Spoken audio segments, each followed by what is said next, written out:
Halo, selamat malam semuanya.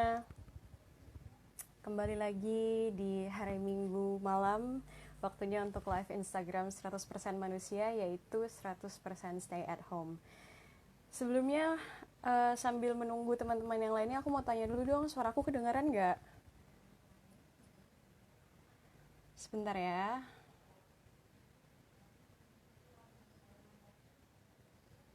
Saya pin komen dulu.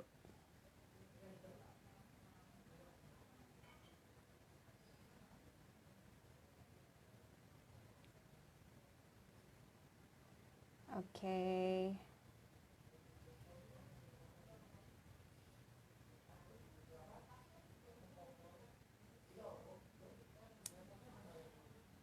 Oke, sebentar ya. Oke, suaranya terdengar oke ya? Oke. Kalau gitu sekali lagi selamat datang buat teman-teman semuanya di rangkaian acara 100% Stay at Home. Nama saya Joan, saya yang akan menjadi moderator untuk malam ini. Dan malam ini kita bakalan ngobrol bareng salah satu guest speaker kita yaitu Farid Ardian, founder dan juga salah satu tour guide dari Jakarta Good Guide. Sebelumnya aku mau kasih tahu dulu dan ingetin juga ke teman-teman semuanya kalau misalnya kalian semua ketinggalan rangkaian acaranya 100% Stay at Home, kalian bisa nonton ulang semua sesi yang terlewat di YouTube-nya 100% Manusia. Jadi tinggal search aja di kolom pencarian di YouTube 100% Stay at Home, lalu kamu bisa deh cari sesi mana yang pengen kamu tonton ulang. Dan juga untuk tahu update-update lebih lanjut mengenai 100% manusia, kamu bisa follow kita di sosial media. Kita ada di Facebook, Instagram, dan juga Twitter di @100%manusia. Oke, sebentar. Sepertinya Kak Farid udah join. Aku cek dulu ya. Sebentar.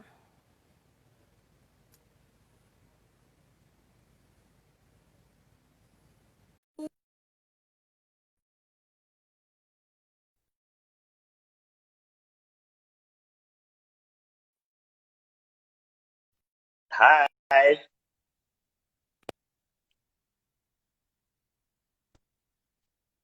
tunggu. Kok suara kamu nggak kedengeran ya? Suaraku kedengeran nggak?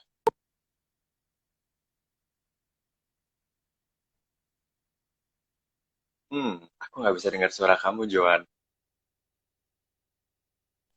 Suaraku kedengeran nggak? Cekin dong.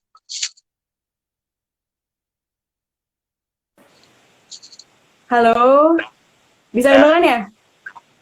nah, Oke, oke. tapi Bisa, nggak bisa, nggak bisa, ini bisa, ya. bisa. Berarti aku harus lepas headphone. Tapi nggak ini ya kak, nggak Tuh, echo ya? nggak kok, nggak. Suaraku, Enggak ya? tapi gimana suaraku? Oke nggak? Oke banget, oke banget. Oke, Oke, oke, Kak sip. Farid, apa kabar? Alhamdulillah sehat, sehat, baik. Di Oke, rumah saja, di seperti biasa, di kamar. lah Kamu sama aku gimana? juga di kamar aja.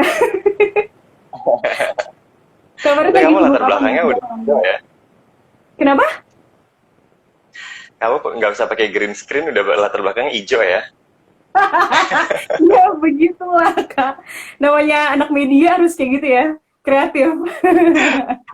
Wow, hebat sekali. Kak Farid lagi sibuk apa Em, belakangan ini? Oke, belakangan ini lagi tur virtual masih Hmm, karena JGG nggak mungkin bikin tur offline. Terus hmm, kemudian siaran masih. hmm. Terus kemudian sekarang lagi sibuk bikin podcast. Wah, Lagi kecanduan produktif bikin sekali ya podcast. Kak. Ini baru produktifnya. Kemarin-kemarin kan nggak ngapa-ngapain ya, mager gitu Hmm, kan, rebahan aja hmm. gitu. Cuman akhirnya sekarang mulai menemukan kesibukan, ya udahlah, nyoba-nyoba gitu kan, just to stay sane supaya tetap apa ya, sehat aja sih secara mental ya kan. That's what matters saat ini kan, survive secara mental menurutku sih. Iya betul banget. Dan sebelumnya aku mau kasih tahu lagi nih buat teman-teman, sekarang kita udah live barengan sama Farid Ardian, salah satu tour guide dan juga founder dari Jakarta Good Guide, betul ya Kak? Iya, betul. Nah, kalau gitu aku mau tahu dulu nih Kak, sebelum kita masuk ke topik kita malam ini soal human rights perspective, a walk to understand. Kakak tuh udah berapa lama sih menekuni apa ya, jadi tour guide di Jakarta Good Guide ini sendiri atau mungkin sebelumnya? Kenapa bisa kakak nyemplung di dunia ini? Apakah mungkin punya background pendidikan di bidang tourism atau sejarah mungkin? Sebenarnya sih kalau background pendidikan nggak ada ya, nggak ada sama sekali hubungannya dengan wisata ataupun tourism. Tapi aku jadi tour guide itu mulai tahun 2012.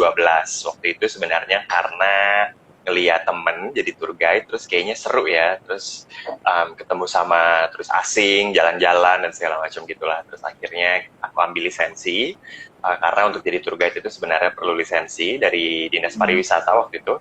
Terus kemudian akhirnya mulailah tahun 2012 itu mulai nge-guide wisatawan, turis-turis asing gitu kan. Terus kemudian sampai sekarang baru tapi kemudian bikin Jakarta Good Guide itu baru 2014. 2014 akhir barulah bikin Jakarta Good Guide gitu. Oke, berarti awalnya bisa kenapa maksudnya kakak tuh punya passion di bidang tourism itu sendiri juga baru disadari itu setelahnya gitu ya? Iya betul. Jadi kenapa aku bisa passion? Nah itu dia ya. That's a good question. Gue tau dari mana ya gue passion di bidang tourism ya. Um, Justru mungkin awalnya bukan passion di bidang tourism ya, tapi lebih ke gue tuh kayak kepo banget gitu kan sama sejarah cerita dan segala macam gitu. Terus akhirnya dan memang ada passionnya justru di storytelling gitu karena memang suka ngomong, suka cerita. Jadi akhirnya tuh rasanya pada saat itu mikir kayaknya seru ya kalau jadi tour guide gitu bisa cerita tentang kota, bisa cerita tentang sejarah ke turis asing karena aku juga lumayan suka sama bahasa asing gitu kan. Jadi akhirnya ya udah kecemplung lah di jadi tour guide. Sebelum jadi tour guide itu sebenarnya aku sempat jadi reporter di TV waktu itu. Nah, gara-gara jadi reporter di TV itu, aku dapat kesempatan buat keliling Indonesia ke macam-macam lah dari nggak cuma Pulau Jawa tapi kayak sampai Sumatera, Kalimantan, Sulawesi sampai akhirnya ke Papua.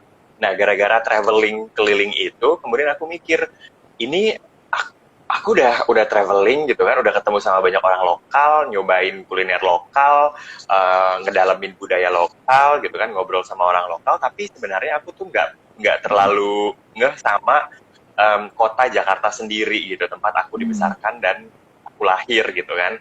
Jadi barulah akhirnya kepikiran, oh ya, that's actually a good idea untuk jadi tour guide di kota Jakarta. Dari situ baru lo mulai tahu ceritanya, baca buku, ikutan tur sejarah gitu kan. Ternyata seru juga ya jadi di kota Jakarta ini. Barulah akhirnya cemplung di dunia wisata, jadi pramu wisata di Jakarta gitu. Oke, nah sekarang kita pengen getting to know more about Jakarta Good Guide itu sendiri nih. Kan tadi Kak Farid bilang awalnya terbentuk di tahun 2014 ya. Ya. Itu kok bisa tiba-tiba, bukan tiba-tiba, pasti ada prosesnya juga kan. Ceritain ke kita dong gimana sih sampai Jakarta Good Guide itu bisa terbentuk. Dan kalau nggak salah ada afiliasinya juga ya di Bandung sama di kota lain. Jogja. Jogja, ya. Ya. Oke, jadi awal mula terbentuknya itu sebenarnya karena kita kan pada saat lulus nih jadi tour guide, pada saat dapat lisensi tour guide gitu kan, boleh bawa turis, itu kan sebenarnya kita harus cari kerja sendiri ya. Maksudnya kayak nggak disalurkan gitu, jadi kita harus cari kerja sendiri. Terus kemudian aku pertama-tama tuh sebenarnya join sama online travel agent, toursbylocals.com. Terus kemudian aku mikir kayaknya aku tuh agak sedikit mungkin karena males kerja sama orang, kayak nggak pengen ngelamar ke travel agent. Sebenarnya kan jalurnya bisa macam-macam, bisa ke travel agent, bisa online travel agent, bisa jadi freelance juga bisa. Cuman karena aku males itu akhirnya kayak mikir kayak mesti ngapain ya, apa yang harus aku lakukan gitu. Nah terus kemudian di saat yang sama waktu itu aku sempat jalan-jalan ke London, dan waktu di London itu aku ikutan tur jalan kaki, walking tour dan itu aku sangat suka sekali dengan turnya itu gitu. Jadi pada saat walking tour itu diceritain dan sama tour guide, dan itu tuh tip base gitu. Tip base maksudnya adalah kayak di endingnya itu kita ngasih tipping ke si guide-nya. Jadi bukan yang berbayar, kita bayar apa kita daftar tuh langsung bayar gitu. Nah terus kemudian aku pikir nih kayaknya di Jakarta belum ada nih walking tour kayak gini gitu kan. Terus aku kepikiran lah bikin, ya seru ya kalau bikin walking tour di Jakarta, dan memang berproses sih, memang betul tadi kata Juan kayak nggak tiba-tiba gitu, karena kita mikir dulu kan apa yang harus disiapin, dan aku nggak bisa sendirian, jadi waktu itu bareng sama temanku Canda, berdua ngobrol apa segala macam, tentuin rutenya, kira-kira rute mana yang menarik buat turis, karena waktu itu sasarannya adalah turis asing.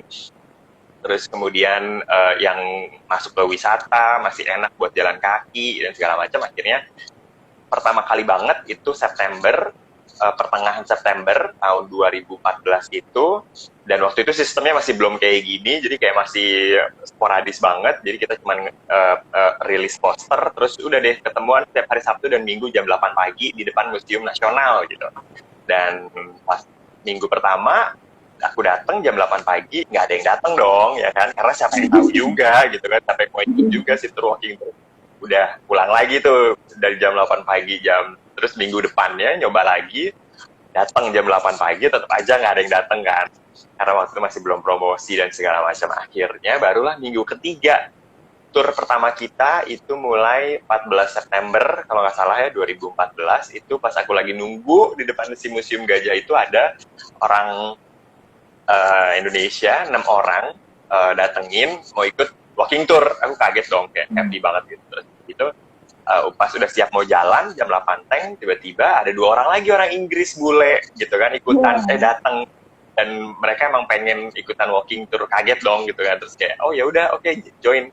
Jalan lah itu pertama kali September 2014. Terus kemudian akhirnya kita kembangin rute dari cuma satu rute yang sekitaran Monas, kita jadi ke rute Kota Tua, Chinatown, Menteng, sampai akhirnya sekarang berpuluh-puluh, kayak 28 rute kalau nggak salah. Aku bahkan sampai nggak hafal berapa rute. Dan berkembang justru sekarang lebih banyak yang ikutnya adalah orang-orang lokal. Orang lokal itu orang Indonesia ataupun orang Jakarta gitu. Dan akhirnya kita punya afiliasi. Pertama itu sebenarnya Jogja, terus kemudian Lombok, terus kemudian Bandung. Tapi kemudian yang Lombok harus tutup, jadi sekarang tinggal Jogja dan Bandung gitu. Oke. Nah, Jakarta Good Guide sendiri punya tujuan khusus nggak sih, atau visi misi tersendiri dengan terbentuknya walking tour yang base-nya di Jakarta gitu? Sebenarnya sih tujuannya adalah untuk memudahkan si turis-turis asing ini berwisata di kota Jakarta, karena kita harus akuin lah ya, berwisata di Jakarta ini agak challenging. Ini bukan bermaksud untuk membandingkan sih, tapi memang kalau misalnya nih kita jalan-jalan ke Eropa gitu ya, ataupun ke Amerika gitu, itu tuh sepertinya mudah sekali kalau kita jalan kaki kan, dari satu titik ke titik lain, ke titik lain, ke titik lain gitu. Kita mudah sekali menemukan petunjuk-petunjuk, baik itu kita naik transportasi umum ataupun petunjuk tentang si destinasi wisata tersebut gitu, dalam bahasa Inggris. Nah makanya kemudian akhirnya kita mikir, pengen sih Jakarta nih jadi kota yang friendly buat turis gitu. Jadi orang kalau misalnya mau jalan kaki doang gitu, nggak naik mobil, nggak nyewa bus, maupun dia sendirian ataupun dia berdua, dia nggak harus nyewa paket yang terlalu mahal gitu kan, dalam waktu 2 jam bisa mendapatkan cerita yang banyak. Itu sih sebenarnya misi awalnya. Tapi kemudian kan akhirnya gara-gara berkembang ini, akhirnya jadi misinya tuh macam-macam sekarang misinya. Baik itu misinya nggak cuma wisata, akhirnya sampai misi tentang ngajak orang mau jalan kaki di Jakarta, karena kan kita tahu ya, Jakarta kayak kita pernah baca artikel Jakarta the city where nobody wants to walk gitu, atau nobody walks gitu, nggak ada yang jalan kaki. Padahal pada saat kita bikin tur jalan kaki, rame-rame juga orang yang ikut gitu, jadi memperkenalkan itu. Terus kemudian akhirnya misi kita juga berkembang supaya orang-orang lokal terutama jadi tahu cerita tentang kota Jakarta gitu. Kalau tahu cerita tentang kota Jakarta kan mereka jadi lebih excited gitu tentang kota Jakarta gitu. Jadi nggak cuman Jakarta itu dijanjikan semacam jokes aja gitu kan, ngapain gitu kan di Jakarta, tapi orang tuh beneran bisa wisata di kota Jakarta.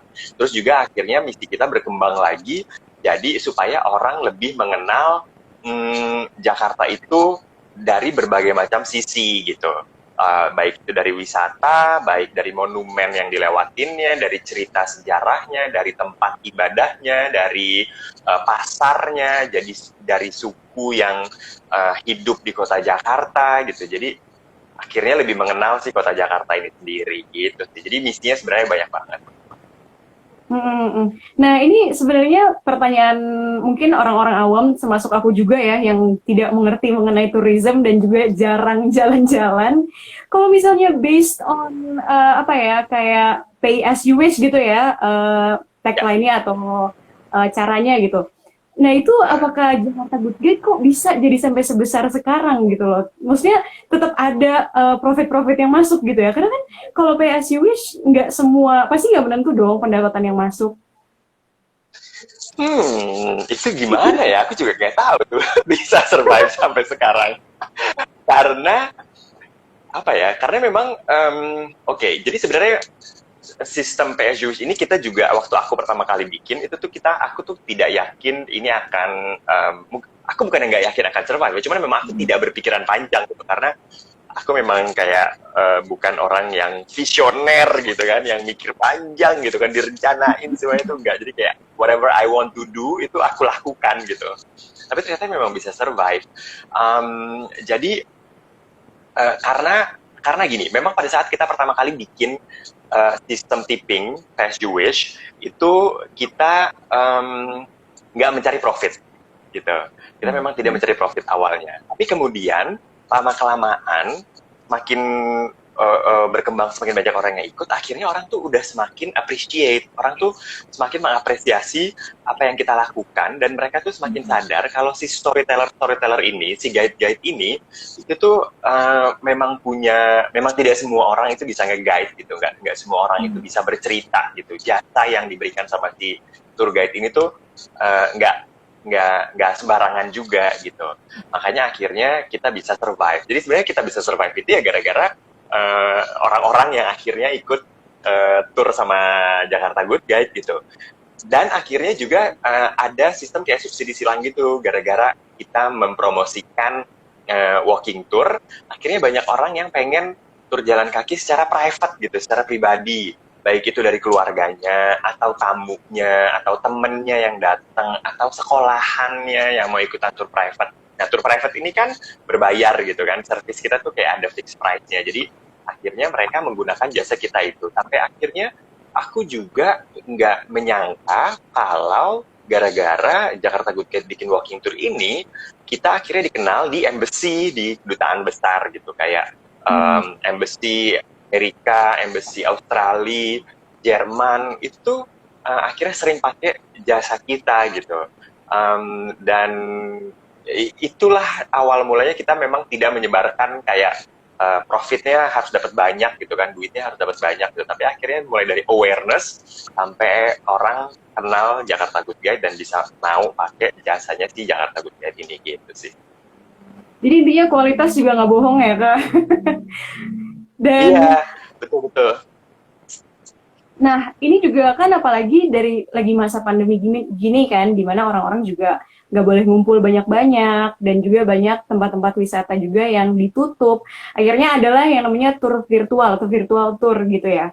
Nah, sekali lagi buat orang-orang yang awam seperti aku juga, kakak bisa jelasin sedikit nggak sih tour virtualnya Jakarta Good Guide itu apa ya, kayak gimana gitu? Oke, jadi tour virtual ini ada banyak macamnya menurutku. Cuman yang digunakan oleh Jakarta Good Guide biasanya itu ada dua. Yang pertama, yang paling populer itu adalah kita menggunakan bantuan Google Earth, atau itu Google Street View ataupun Google Maps ya. Dan ini yang sangat common, yang biasa digunakan sama timnya Jakarta Good Guide. Jadi kita membuka si Google Earth itu atau Google Maps itu untuk para peserta yang ikutan. Para peserta ini bisa ikutan dengan mereka daftar ke blog ya Jakarta Good Guide, terus pilih mau rute mana yang mau diikutin, terus kemudian akhirnya kita akan mengirimkan link untuk join di Zoom meeting.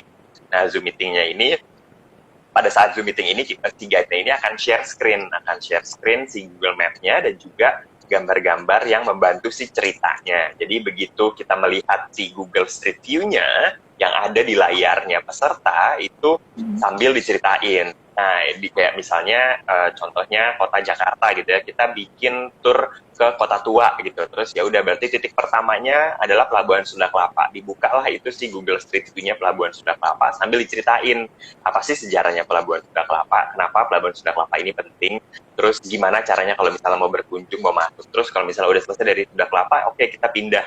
Kan kalau Google Street View itu kan bisa diklik di titik-titiknya bisa diklik gitu kan, kita pindah tempat gitu kan, pindah lokasi. Ya udah lokasi berikutnya diceritain lagi. Itu sistem yang pertama. Sistem yang kedua itu dengan cara kita berada di lokasi. Cuman ini baru beberapa kali kita lakukan karena pas PSBB ketat kemarin itu kita nggak keluar.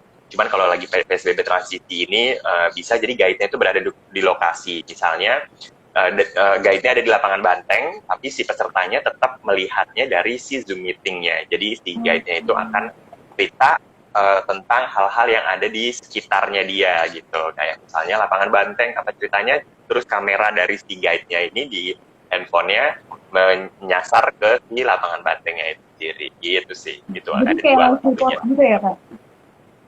Ya, betul. Jadi kayak live report gitu, live report, betul. Oke, nah kita mulai masuk ke topik kita sekarang nih mengenai Walk to Understand Human Rights Perspective. Sebelumnya aku juga mau kasih tahu lagi ke teman-teman kalau misalnya Jakarta Good Guide itu udah beberapa kali join barengan sama 100% manusia untuk Walk to Understand ya Kak. Dan juga tahun lalu Kak Farid juga ikut menjadi guide juga kan buat di rangkaian acara 100% Manusia Film Festival.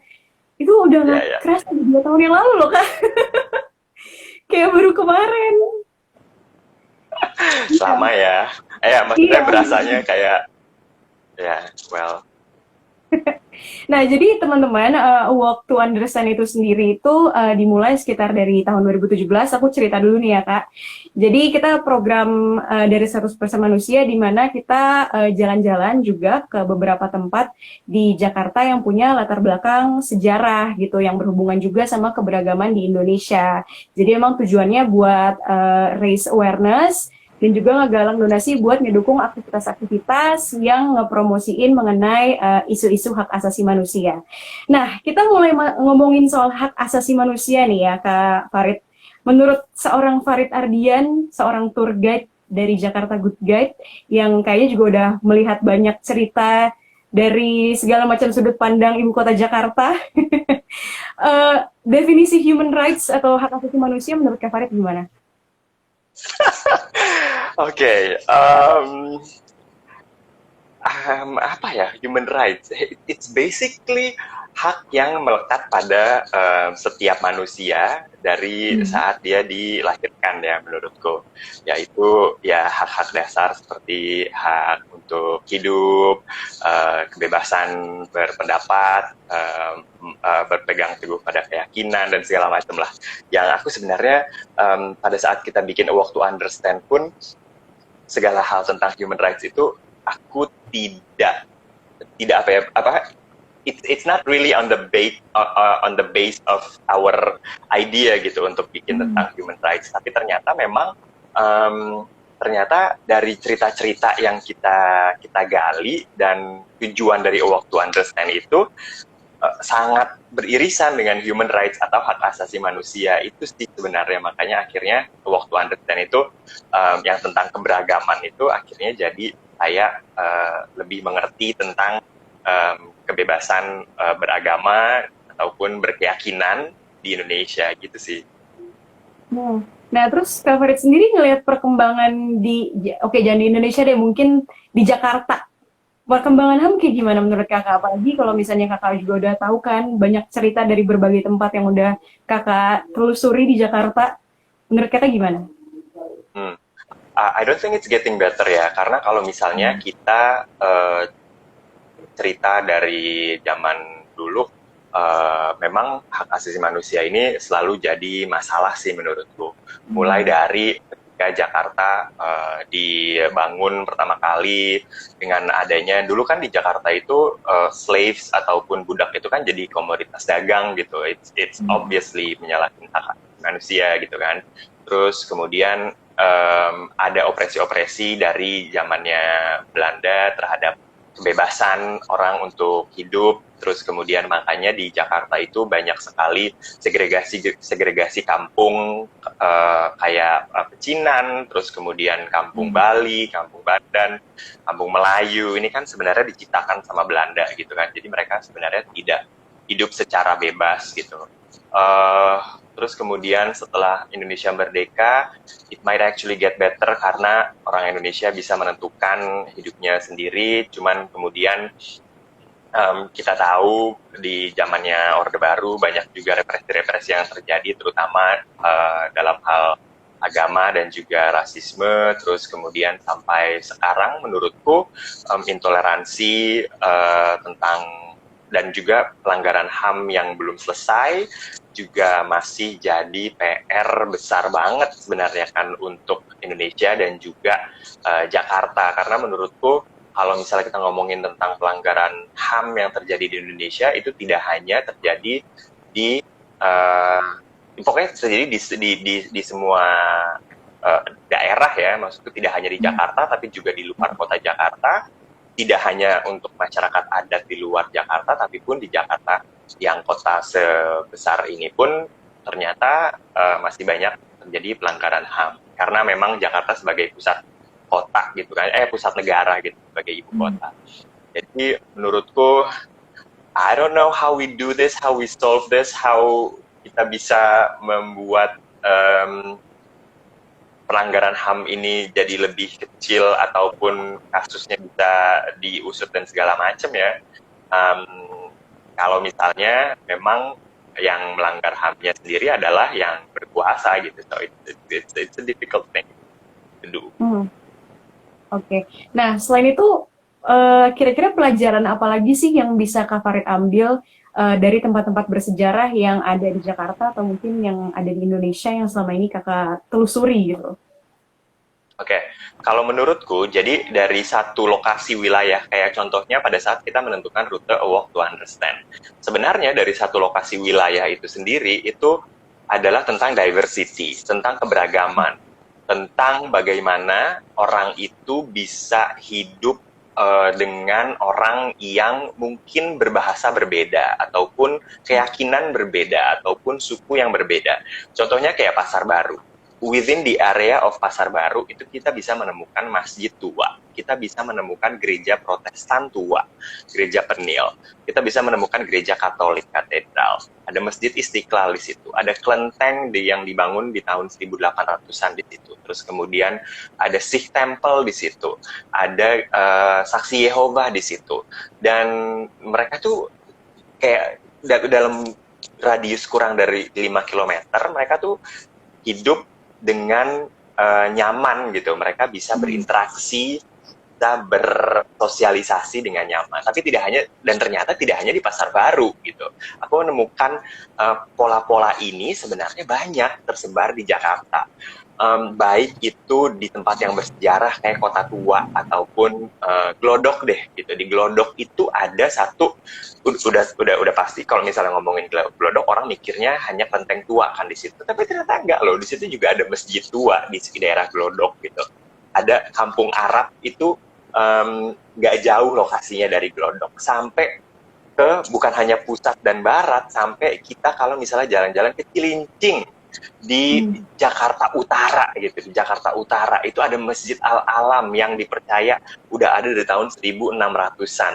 Tapi at the same time di situ juga ada pagoda, di situ ada rumah abu, di situ ada kelenteng juga. Jadi maksudku sebenarnya kalau dari masyarakatnya ini, kalau kita ngelihat klaster-klaster masyarakatnya, orang tuh udah biasa loh hidup dengan orang yang berbeda suku, keyakinan, agama, bahasa gitu.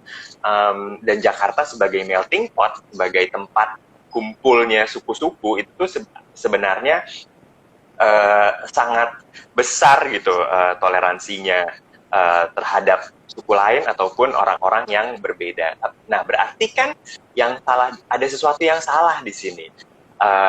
Baik itu dari sistemnya kah, ataupun dari pemerintahnya kah, ataupun karena kalau dari masyarakatnya, aku sih percaya ya, aku tuh punya keyakinan yang besar dan aku tuh punya optimisme yang tinggi terhadap masyarakat Jakarta yang sangat beragam ini gitu. Kalau masyarakatnya sebenarnya chill gitu, relax, santai gitu. Bahkan kaum Betawi pun kalau aku baca, kaum Betawi ini yang banyak orang yakinin kaum Betawi adalah orang Jakarta gitu ya. Kaum Betawi ini adalah orang yang sangat permisif gitu. Mereka sangat permisif terhadap orang-orang dan budaya-budaya yang masuk ke dalam kota Jakarta. Makanya suku Betawi itu kebudayaannya ini tuh campur-campur gitu. Kalau misalnya kita melihat perkawinan atau pesta pernikahan orang Betawi gitu ya, itu pasti kita akan melihat si cowoknya ini pakai baju adatnya tuh tercampur dengan suku Arab gitu, dengan putih ataupun belangkon dengan kemudian bajunya yang kayak orang Arab gitu. Sedangkan si pengantin perempuannya itu dia masih pakai tutupan mukanya itu dari suku Tionghoa gitu. Nah ini kan jadi kayak actually ada percampuran budaya di situ. Gitu. Nah, jadi aku percaya sih sebenarnya orang Jakarta, suku Betawi, orang yang tinggal di Jakarta itu sangat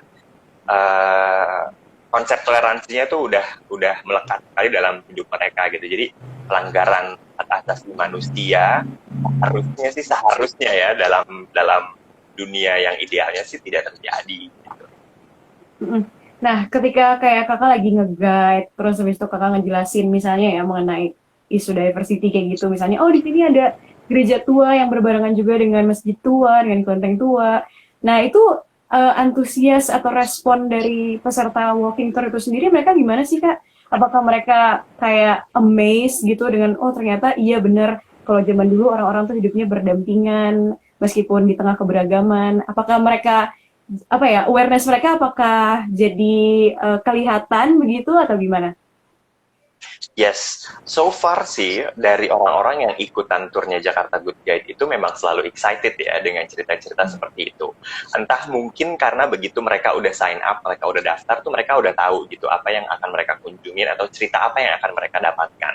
Jadi orang-orang yang memang nggak mau tahu ataupun tidak nyaman dengan keberagaman itu pasti sepertinya tidak akan ikut turnya Jakarta Good Guide gitu. Jadi memang kayaknya saringan itu tuh sudah ada pada saat kita membuat rute gitu, pada saat si orang ini tuh udah daftar. Karena memang kebanyakan dari orang-orang yang ikutan tur Jakarta Good Guide itu adalah orang-orang yang penasaran, orang-orang yang tahu gitu. Ngobrol sama salah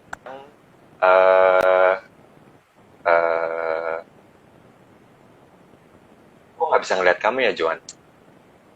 Aku bisa kelihatan nggak? Aku bisa dengar kakak loh. I'm here. Halo, Kak? Aduh. Aku bisa dengar kakak loh. Akunya ya? Halo? Oke. Sorry. Mungkin sinyalku ya? Oke. Iya. Kemarin itu ada peserta tur yang aku nanya, dia itu udah ikutan tur Jakarta Good Guide itu udah sampai 30 kali gitu. Dan pertama kali, iya aku juga kaget, 30 kali gitu. Dan ternyata rute pertama yang dia ikutin itu adalah A Walk to Understand gitu. Dan kenapa, aku tanya, kenapa waktu itu mau ikut rute A Walk to Understand? Dia ini seorang ibu, ini aku kasih background-nya, dia ini seorang ibu pakai jilbab, tapi dia mau ikut rute pertama yang dia mau ikutin itu adalah A Walk to Understand yang kita kerja bareng sama 100% yang pertama kali banget. Kenapa? Karena dia bilang, saya tuh pengen masuk ke dalam katedral. Saya tuh pengen tahu di dalam katedral itu ada apa gitu. Saya tuh pengen tahu cerita tentang kelenteng. Karena kalau saya jalan sendirian, itu kan aneh. Orang pakai jilbab, terus kemudian masuk ke gereja gitu. Saya baik itu dia khawatir pada begitu dia masuk diliatin gitu kan, dan begitupun juga dia tuh nggak tahu kayak etikanya tuh seperti apa gitu, etikanya masuk ke dalam gereja dan segala macam itu, apakah memang boleh ataupun nggak boleh gitu. Makanya akhirnya dia ikutan si Walk to Understand ini. Nah, kemudian aku tuh melihat pattern yang sama, kayaknya si orang-orang yang ikutan turnya JGG, baik itu Walk to Understand ataupun tur yang lain, itu memang orang-orang yang penasaran gitu, penasaran sama cerita gitu. Mereka pengen tahu dan mereka open minded. Ini juga terjadi waktu kita mengunjungi makam kehormatannya Belanda. Makam kehormatannya Belanda yaitu Erveld yang ada di Menteng Pulo. Menurutku membutuhkan pemikiran yang cukup terbuka untuk kita bisa mendatangi makam di mana kebanyakan orang yang dikuburkan di situ adalah orang Belanda, bahkan mereka dulunya adalah tentara kerajaan Belanda, tentara Kenil gitu kan. Tapi so far berkali-kali kita bikin tur ke makam Belanda itu memang tidak ada orang yang protes gitu, memang tidak ada orang yang kita malah ngunjungin makam orang Belanda sih yang dulu mereka kayak istilahnya kayak menjajah Indonesia gitu kan. But that's not actually the point yang ingin kita ceritakan. Yang ingin kita ceritakan adalah zamannya perang itu banyak sekali korban, baik itu dari orang Indonesia ataupun juga dari orang Belanda gitu. Nah, orang-orang yang ikut ini memang tidak pernah protes dengan hal itu gitu. Jadi mereka memang orang-orang yang sudah punya pemahaman terhadap dan memang sudah terbuka gitu ceritanya tentang sejarah-sejarah ataupun kebudayaan-kebudayaan ataupun perbedaan-perbedaan yang ada gitu. Nah, kalau misalnya begitu berarti bisa dibilang nggak terlalu susah ya untuk bisa kayak nge-raise awareness ke mereka atau kayak nyeritain semua cerita-cerita tour itu ke mereka, atau tetap akan ada kesusahan dalam menyampaikan pesan yang mau disampaikan gitu? Menurutku so far sih dari pertama kali kita bikin tour sampai sekarang aku belum menemukan kesulitan yang menurutku sangat challenging dari peserta ya. Biasanya kalaupun mereka memang berkeberatan, kayak misalnya mau masuk gereja tapi kemudian keyakinan mereka bilang kalau aku nggak boleh nih masuk gereja, ya udah nggak apa-apa gitu. Saya misalnya juga ke Kelenteng. Ke Kelenteng itu biasanya ada yang mau ciamsi gitu kan, terus kemudian pokoknya kayak bertanya lah tentang ciamsi ini, tapi ada juga yang nggak mau megang gitu, yang nggak apa-apa juga gitu. Jadi memang dalam tur kita ini tidak ada paksaan gitu kan ya, karena tur kita mengenal tentang keberagaman gitu kan, nggak lucu juga kalau misalnya kita maksa orang gitu kan. Dan kalaupun mereka akhirnya protes dan tidak setuju, tidak sreg dengan cerita yang disampaikan sama tour guide-nya, menurutku ya udah tour guide-nya pun harus berbesar hati gitu. Karena pernah juga sih ada orang yang protes dengan cerita yang disampaikan sama tour guide-nya. Kebetulan waktu itu aku cerita tentang sesuatu, terus kemudian si orang ini pesertanya nggak suka gitu dengan cerita yang aku sampaikan. Terus kemudian dia ngomong di depan grup, karena biasanya di depan grup itu kan kita saling tukar pikiran, saling tukar pendapat juga ya. Ya udah dibiarkan, nggak apa-apa gitu. Maksudku, aku tidak akan berusaha untuk meluruskan atau memaksa dia untuk menerima pendapatku atau ceritaku. Begitupun sebaliknya, si peserta tur yang lain bebas aja gitu, mau punya pendapat yang lain pun dibebaskan. Jadi memang tidak ada paksaan dan tidak ada pelanggaran hak asasi mereka. Karena menurutku juga mempunyai pendapat, mempunyai pemikiran itu adalah hak asasi manusia ya, karena kita bisa berpikir gitu. Jadi kita bisa berpendapat. Cuman kan apakah pemikiran kita merugikan orang lain atau tidak, yaitu bisa jadi hal yang lain gitu. Cuman kita punya pemikiran dan kita punya pendapat, I think it's also part of human rights. Nah, kalau kayak gitu sendiri, misalnya ada peserta yang nggak sependapat gitu ya dengan cerita yang Kak Farid ceritakan, itu sendiri sebenarnya berpengaruh nggak sih sama misalnya Jakarta Good Guide sendiri? Apakah mungkin itu berpengaruh sama reputasinya Jakarta Good Guide atau something gitu? Menurutku sih nggak masalah ya, karena selama ini tour guide-nya Jakarta Good Guide ini kita tuh selalu disclaimer, Joan. Kita selalu disclaimer di awal itu kita bukan sejarawan, makanya kita tuh tidak bisa menentukan cerita sejarah mana yang benar ataupun yang salah. Yang kita ceritakan itu adalah berbagai macam versi gitu. Versi 1, versi 2, versi 3. Kita ceritain tiga-tiganya. Terserah mereka mau terima yang mana gitu kan. Jadi kita tidak, guide, menurutku guide itu bukan orang yang menentukan cerita itu benar 100% atau enggak. Malah lebih bagus lagi menurutku kalau misalnya si guide ini bisa membuat orang justru semakin bertanya, semakin kepo, semakin dia mau cari tahu sendiri tentang ceritanya. Waktu itu kita pernah ada rute yang melewati museum pahlawan revolusi, ya.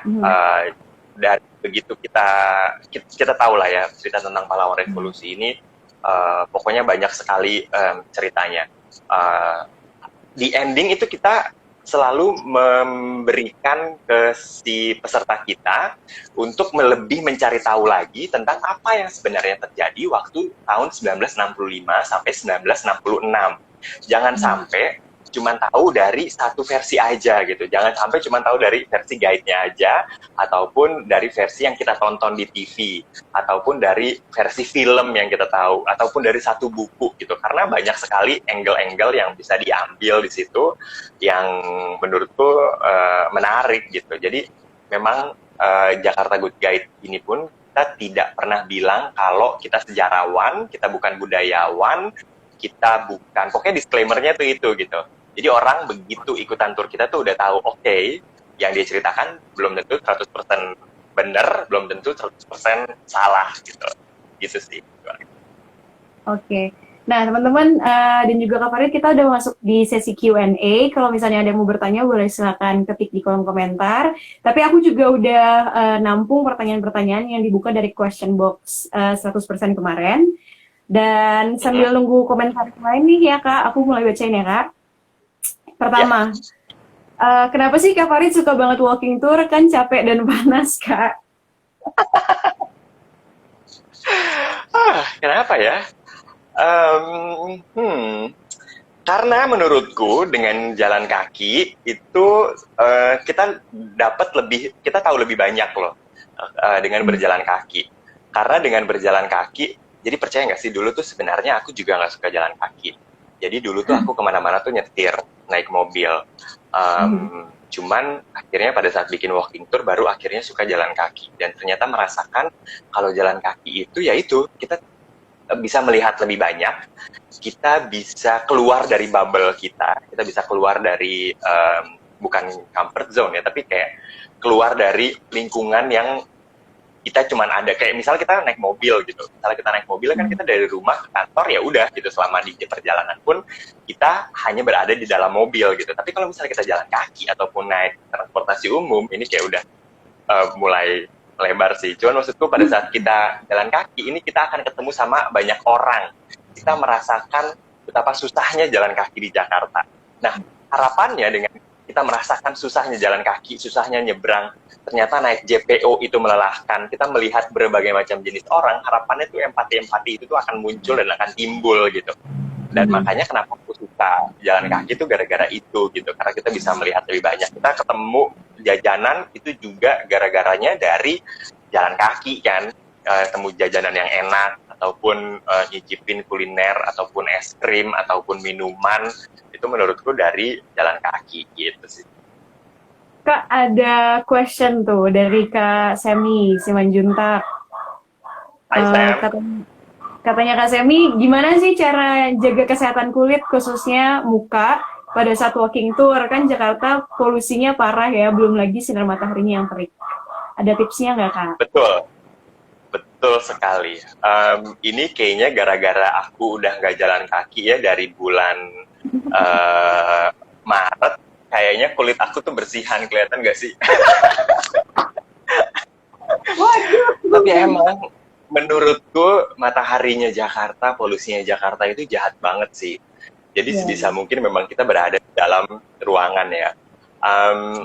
Salah satuku adalah pakai sunblock ya, pakai sunblock. Terus kemudian kalaupun nggak kuat panas itu pakai payung ya, pakai payung, pakai long sleeve, yang mungkin nyaman biar nggak kepanasan juga, sama jangan lama-lama di luar. Makanya guide-nya JGG itu pun nge-guide dalam satu hari itu cuma sekali biasanya, entah itu pagi atau sore. Dalam sekali nge-guide itu kita dari jam 9 biasanya sampai jam 11-an kan, udah gitu udah gitu. Ataupun sore biasanya dari jam setengah 4 sampai jam 5 gitu. Jadi memang dalam waktu 2 jam sampai 3 jam doang lah kita berada di bawah terik matahari, karena kalau guide itu nggak mungkin pakai payung. Kalau pesertanya sih banyak yang pakai payung, dan we have no problem with that. Kita nggak akan ngejudge, kita nggak akan bilang manja banget pakai payung. Nggak, karena menurutku memang mataharinya Jakarta dan polusinya Jakarta itu jahat banget sih. Jadi ya gitulah. Dan harapannya semoga dengan banyak orang yang jalan kaki, akhirnya banyak orang yang tidak menggunakan kendaraan pribadi sih. Yeay. Ada komen tuh Kak, katanya baru mau komen Kak Farid putihan ya.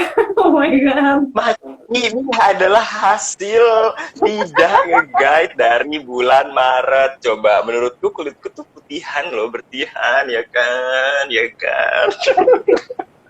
Lanjut lagi ya Kak, ini ada beberapa pertanyaan lagi. Nih katanya Kakak punya rekomendasi museum di Jakarta yang jarang diketahui orang nggak Kak?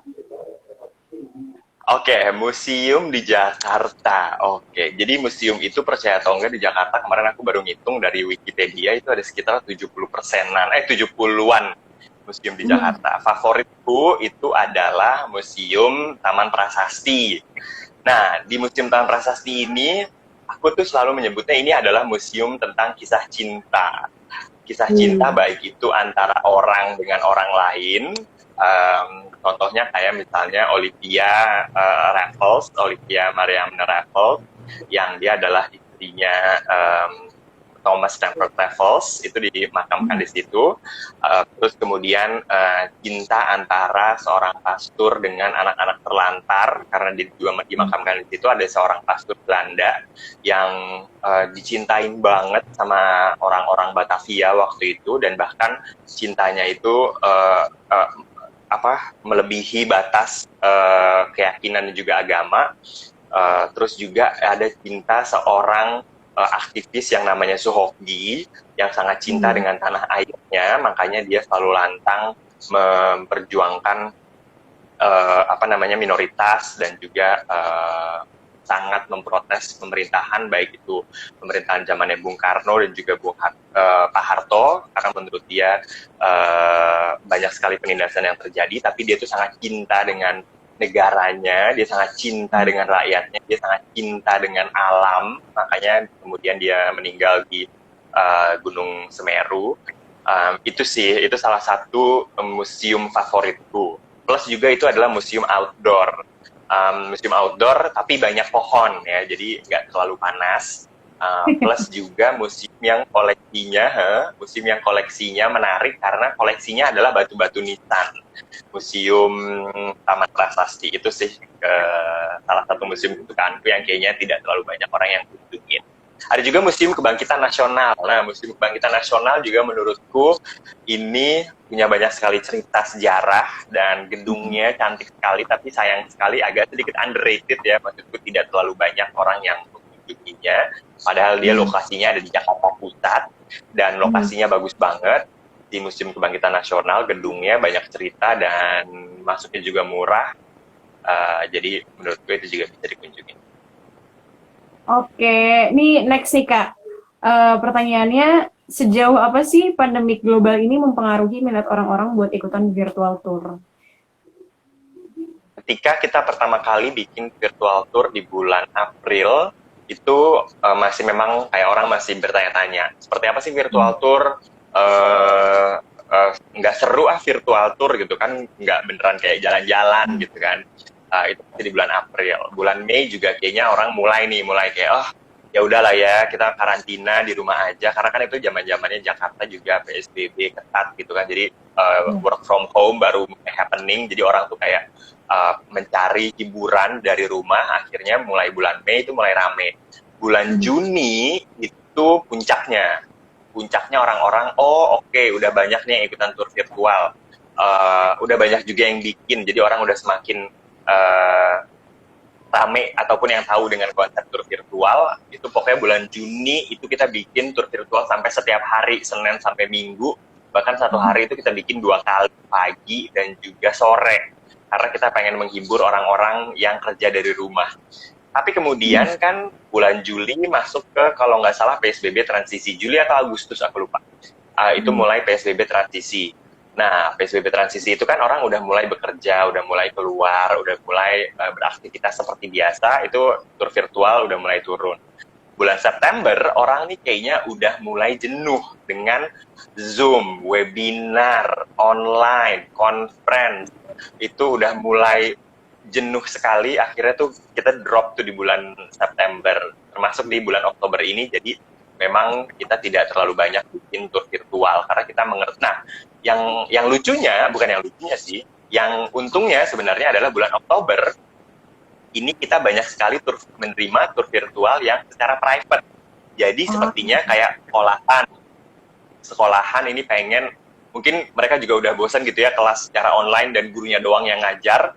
Jadi akhirnya dibikinlah tur virtual dengan tema-tema yang lucu gitu, kayak binatang khas Indonesia, suku bangsa di Indonesia gitu-gitu, yang memang buat orang-orang sekolah, dan kita terima itu.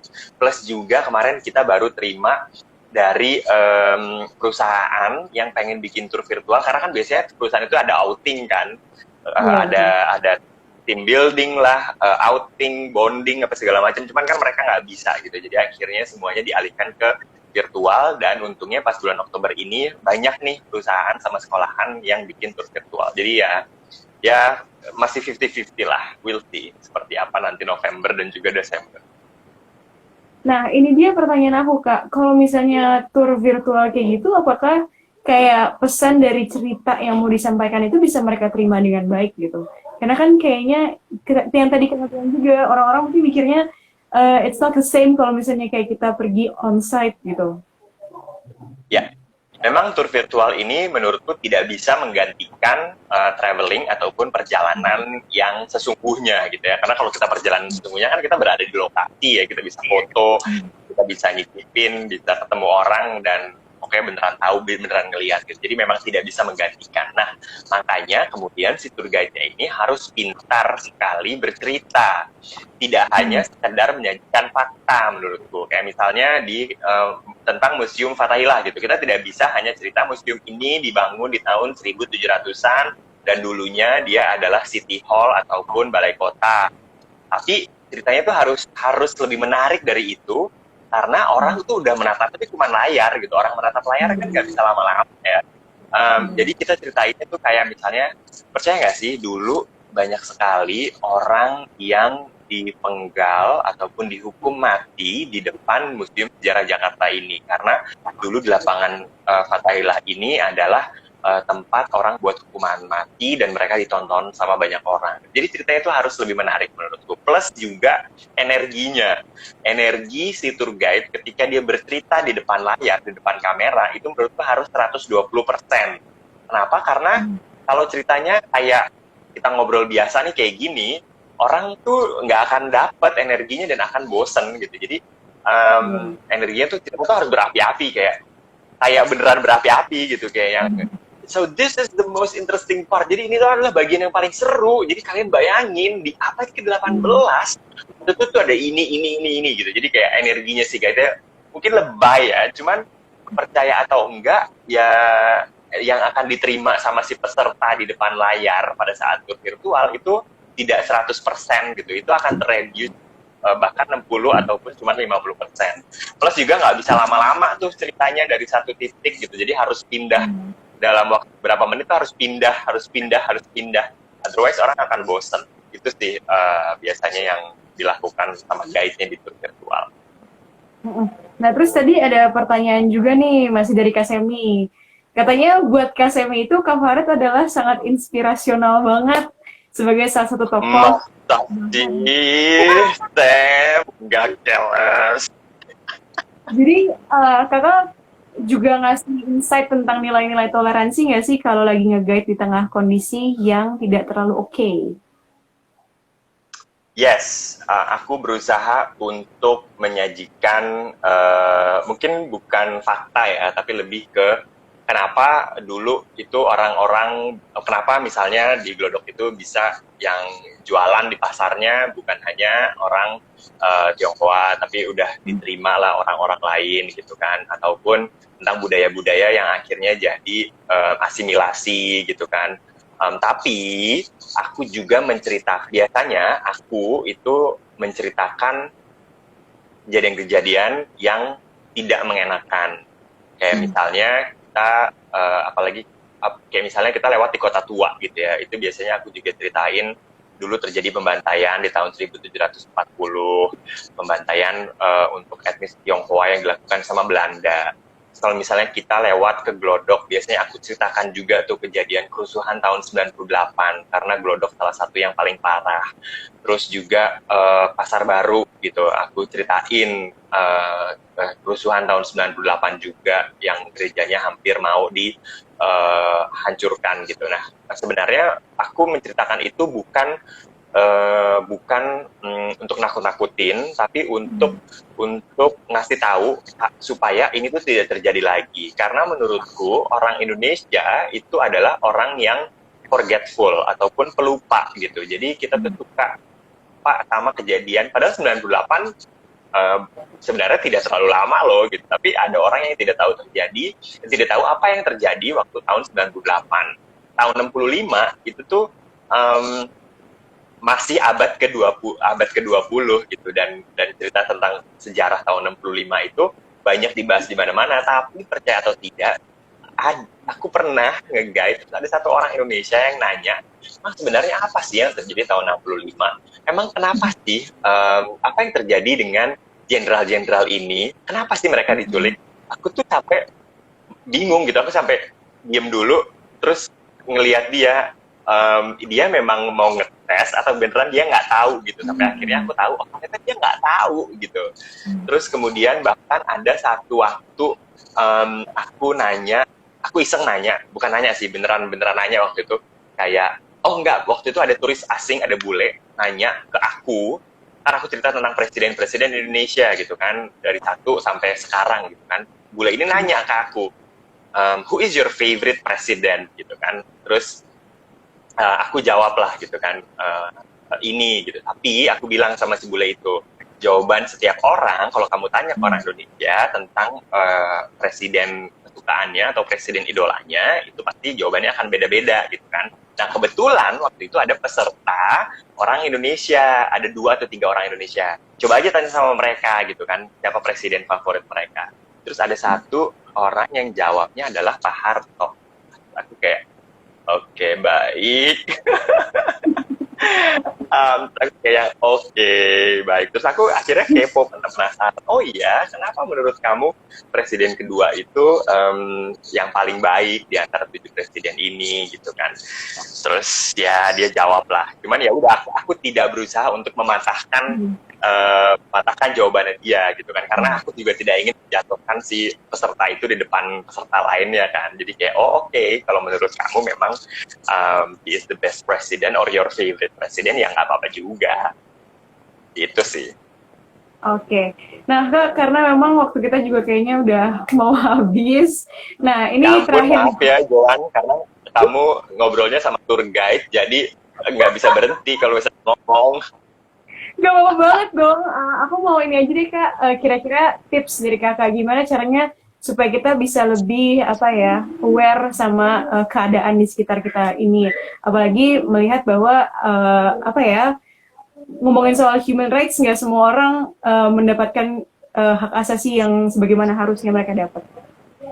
Oke, menurutku salah satu cara, memang kalau kita ngomongin tentang human rights ataupun diversity ataupun perbedaan, itu kan pasti ngerasanya kayak berat banget ya gitu. Nah, salah satu yang disajikan sama Jakarta Good Guide ataupun 100% manusia itu adalah dengan cara kita berwisata sambil cari tahu gitu. Jadi memang menurutku orang-orang yang sampai saat ini masih merasa sebenarnya di Indonesia tuh baik-baik aja loh, tidak ada pelanggaran human rights gitu kan, tidak ada pelanggaran HAM ataupun apa segala macam, itu mungkin mereka memang belum tahu atau tidak terekspos dengan cerita-cerita yang terjadi di negara kita gitu pun ataupun di dunia. Nah, makanya salah satu caranya adalah mencari tahu gitu, karena aku pun sebenarnya sebagai seorang guide itu aku punya privilege karena jadi guide itu harus tahu banyak gitu. Jadi ya itu. Kita tinggal 15 detik lagi, by the way. Oke, siap. Thank you. Makasih banget ya buat Kak Farid karena udah gabung sama kita dan juga buat teman-teman semuanya. Selamat hari Minggu.